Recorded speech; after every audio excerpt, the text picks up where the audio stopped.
pemirsa, Anda masih menyaksikan Dokter Indonesia. Nah, dalam segmen sebelumnya nih, kita kan sudah membahas tentang berbagai macam jenis KB yang ada di luar sana. Dan tentunya banyak juga nih rumor-rumor atau stigma-stigma yang beredar di masyarakat tentang penggunaan kontrasepsi sendiri.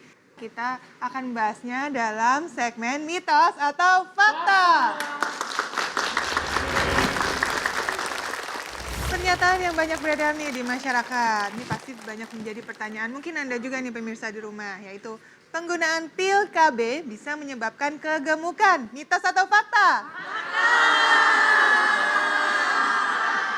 Wah, soalnya kamu kan sudah berada di depan para ibu-ibu muda ini.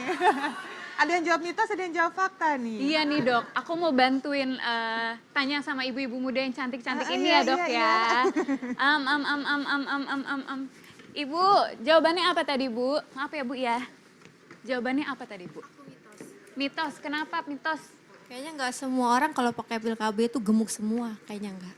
Oh, Begitu oke. katanya dok. Ibu Nggak pakai pil semua. KB, Bu? Oh, Enggak. kirain pakai pil KB juga, soalnya ibunya tuh langsing. Oke, itu tadi jawaban dari penonton yang ada di studio. Ternyata jawabannya adalah mitos. Dokter Santi, nah tadi ibunya bilang ada yang gemuk, ada yang kurus. Ternyata penggunaan pil KB itu mitos kalau ternyata nggak bisa bikin gemuk ya ternyata ya. Iya betul. Jadi ada memang pil KB yang membuat gemuk, tapi yang beredar sekarang sudah tidak bikin gemuk ya, Dokter Raisa ya. Jadi yang sudah dikonsumsi oleh iya, ibu-ibu di masyarakat ini sebenarnya tidak bikin gemuk tidak ya? bikin gemuk ininya. Yang bikin gemuk apa isinya ya dok ya? Jadi di dalam pil KB itu kan ada hormon estrogen dan progesteron. Estrogen itu yang akan merangsang kerja di ginjal sehingga membuat ginjal itu menarik cairan dan menarik natrium ya, sehingga Garam tuh ya? ya garam sehingga badan kita tertumpuk cairan, itu yang bikin gemuk. Oh, jadi kelihatannya lebih gemuk karena sebenarnya cairannya tertahan, Tertahan di di tubuh kita. Tapi itu sudah tidak ada lagi di pil KB yang sudah beredar di Iya, sekarang. karena kadar daripada estrogennya itu sudah diturunkan kecil dan kemudian dikombinasikan dengan hormon progesteron, di mana hormon progesteron tersebut dipilih yang mempunyai anti terhadap penarikan cairan tersebut. Itu kenapa makanya pil KB sekarang sudah tidak bikin gemuk lagi. Udah nggak bikin gemuk, itu dia. Jadi benar nih jawaban ibu tadi, kenapa ada yang gemuk, ada yang enggak. Mungkin aja ya, ibu-ibu yang ibu lihat ini saat ini menggunakan pil KB yang sudah tidak menyebabkan gemuk. Jadi jangan takut menggunakan pil KB, nggak bisa bikin gemuk ya Bu ya. Ya, mungkin soalnya mau tetap langsing. Mau tetap langsing kayaknya berniatnya pil KB aja deh nih. Oke, tapi pengen coba KB spiral juga.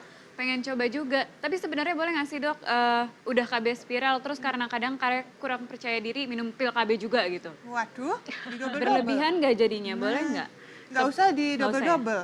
Penggunaan KB spiral aja nih ada yang Udah cukup menjadi banget ya? ketakutan juga nih di masyarakat. Oh gitu. Kita masuk aja ya ke pernyataan yang kedua, yaitu KB spiral bisa menyebabkan perubahan pola haid. Mitos atau fakta? Mitos. Aku Yang bantu mana tanya nih, ya Sanya? dok. Kenapa Bu jawabnya mitos Bu? Kadang orang spiral pun haidnya lancar-lancar aja. Oh, Ibu pengguna KB spiral? Enggak, suntik. Saya kira Ibu spiral juga. Kayak jawabnya meyakinkan soalnya. Oke, kita langsung jawab aja ya. Ternyata jawabannya adalah fakta. Dokter Santi, ternyata memang benar-benar bisa menyebabkan perubahan pola haid jika menggunakan KB spiral. Iya, Alasannya betul. gimana nih Dokter Santi? Jadi dengan KB spiral itu membuat darah haid kita menjadi lebih banyak dari biasanya, atau dia kadang-kadang membuat haid itu menjadi lebih lama. Misalnya kita biasa cuma 5 hari, sekarang menjadi 7 atau 8 hari atau 10 hari.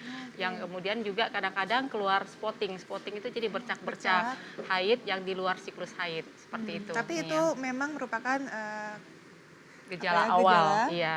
yang Nah, masih aman ya? masih cukup aman karena darah yang banyaknya pun tidak yang berlebihan, jadi masih cukup masih dalam batas normal. Batas normal. Lama waktunya juga tidak melebihi 2 minggu ya. Iya, Jadi betul. itu memang siklus haid yang masih termasuk Normal. Baik. Masih ada satu pernyataan lagi nih, banyak yang beredar juga di masyarakat, yaitu tentang penggunaan pil KB. Apakah bisa menyebabkan jerawat? Mitos atau fakta?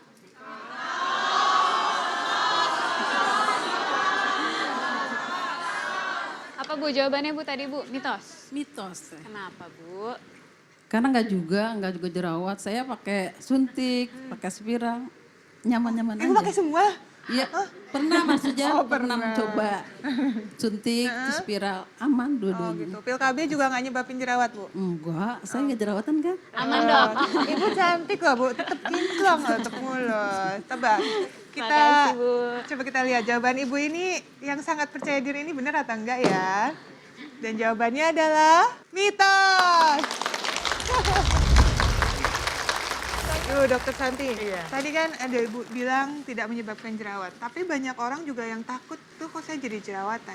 Nah, itu juga takut karena kandungan di dalam pil KB-nya itu yang bisa menyebabkan jerawat. Iya. Padahal justru pernah dengar nggak nih Sonya? Ada pil-pil KB tertentu yang diberikan pada orang-orang yang memiliki Jerawat. problem dengan jerawat. Oh gitu. Nah, Belum gimana nih Dokter pernah dengar. Santi? Ya betul, karena pil KB yang beredar sekarang itu sudah diperbaikin isinya ya.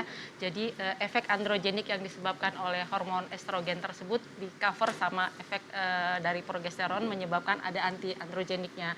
Hormon androgenik itulah yang membuat kita menjadi berjerawat ya. Ada KB yang memang diberikan lagi tambahan kita sebut dengan spironolactone acetate ini. Isinya itu justru anti androgen. Jadi memang dikhususkan pada pasien-pasien yang ingin ber-KB dan sekalian mengobati masalah jerawatnya. Jadi dua Seperti itu. problema bisa tuntas sekaligus. Iya. Nah itu dia, itu tadi pernyataan-pernyataan yang banyak beredar di masyarakat sudah kami jelaskan mitos atau faktanya. Dan Sonya, sudah decide belum mau pakai KB yang mana nanti? Masih bingung? Nah, untuk kita Masih sesaat lagi nih didiskusiin. pemirsa, kita akan kembali lagi dengan bagaimana sih sebenarnya tips untuk memilih KB yang tepat untuk Anda, tapi nanti ya setelah yang satu ini. Jadi tetap di Dokter Os.